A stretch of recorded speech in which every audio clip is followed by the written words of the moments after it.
Shattered glass, debris, and police tape surround a Crown Heights bodega that went up in flames Monday morning, killing an elderly woman. She was a sweet person. She would give you the shirt off her back.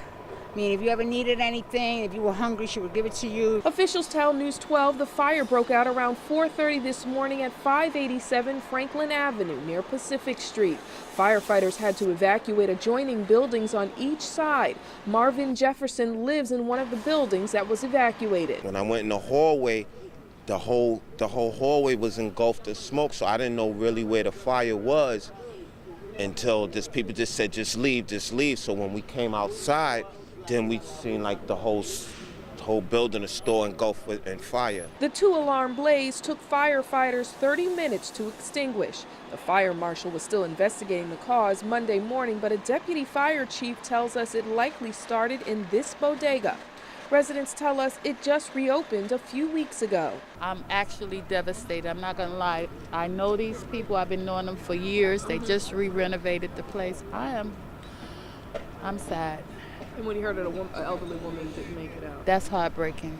Certainly everyone here was upset to learn about the elderly woman passing, but 5 other people were also injured in this fire, 3 of them firemen and 2 of them residents who suffered smoke inhalation, but they are expected to be okay.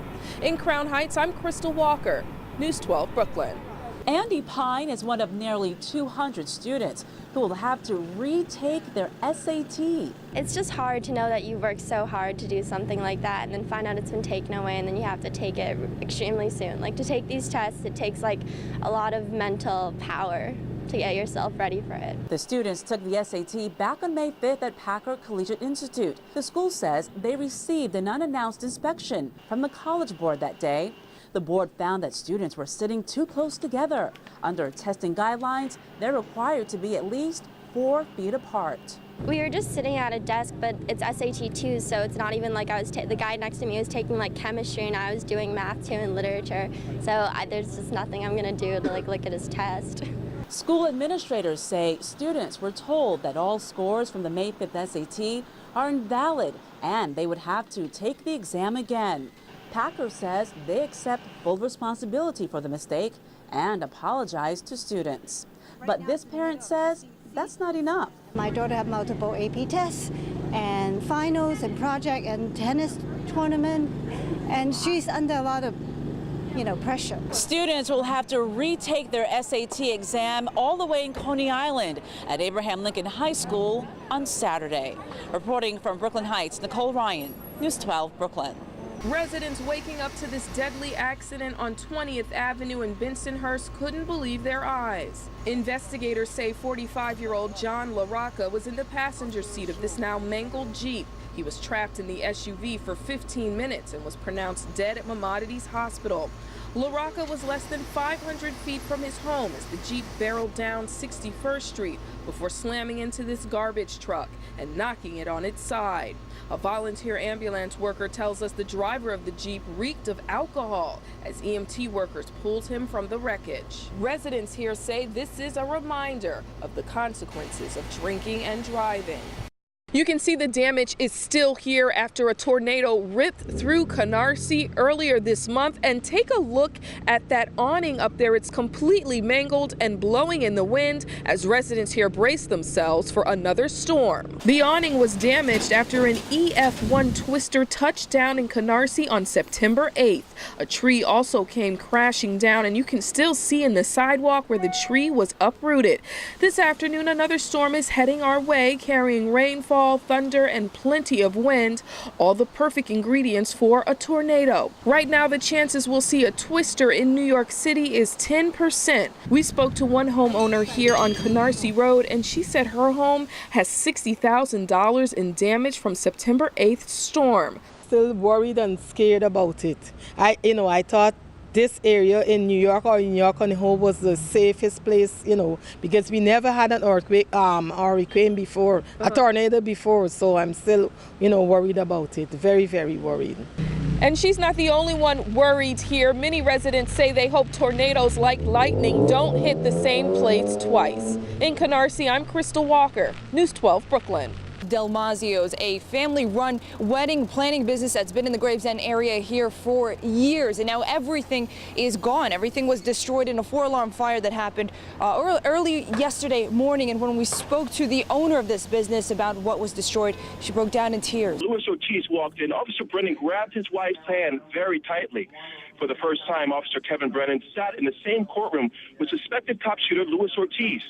Brennan was shot in the back of his head back on January 31st at the Bushwick housing projects. The Bushwick shootout began when Brennan and his fellow officers responded to a call about shots fired. Bronx moms know that giving birth can be a painful experience, but at Bronx Lebanon Hospital Center, expectant women have a more luxurious option during labor and delivery.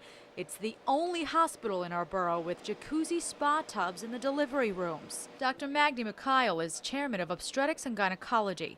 He says hydrotherapy can ease labor pains. The mom could either just labor in the water for half an hour, 1 hour, the whole labor, and she could also deliver in the water. Albertina Castillo had her baby girl in the jacuzzi. I was in a lot of pain. My back was hurting a lot. But once I got in, it was more relieving.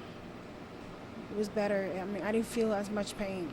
This is video of another jacuzzi birth. This woman delivered her baby in the water too. Nurse and midwife Abby Kirsch says water births are safe and can make mom more comfortable. It helps the mom relax, and relaxing in labor is the surrender to allow your body to do the work that it needs to do in order to progress. This birthing luxury is affordable. Any Bronx mom can have her baby in this tub at no extra cost. Medicaid even covers the delivery.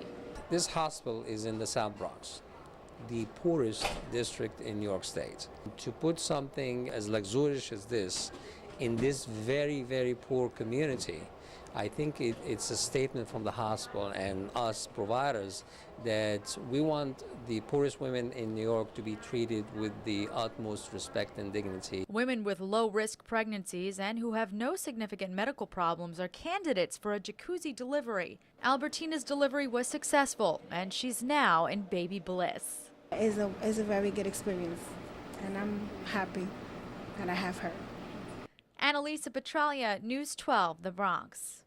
Vietnam veteran Ronald James Sorensen says he's spending his 4th of July remembering victims of the war on terrorism. He's honoring them with this flag shown outside his Kingsbridge home. It's the MIAOON flag, standing for missing an attack on our nation. You've got to be able to see something that reminds you constantly that we never forget and remember what the sacrifice is. Sorensen says he's created about 500 flags flown around the world, including right here in the Bronx at Yankee Stadium. Sorensen says one of his proudest moments is when his flag flew underneath the American flag at Ground Zero on 9/11 last year. And now Sorensen says he wants his flag to become an official one, so it can be flown in public parks and be displayed on public buildings for 30 days around 9/11. It's something you can salute. It's something you can see. There's nothing that you could give to anybody in this world unless it's something that shows what you feel. That's what this flag's about. It's an emotional day, he says, for those who've made the biggest sacrifices for our nation. In Kingsbridge, Erin Adelicio, News 12, The Bronx.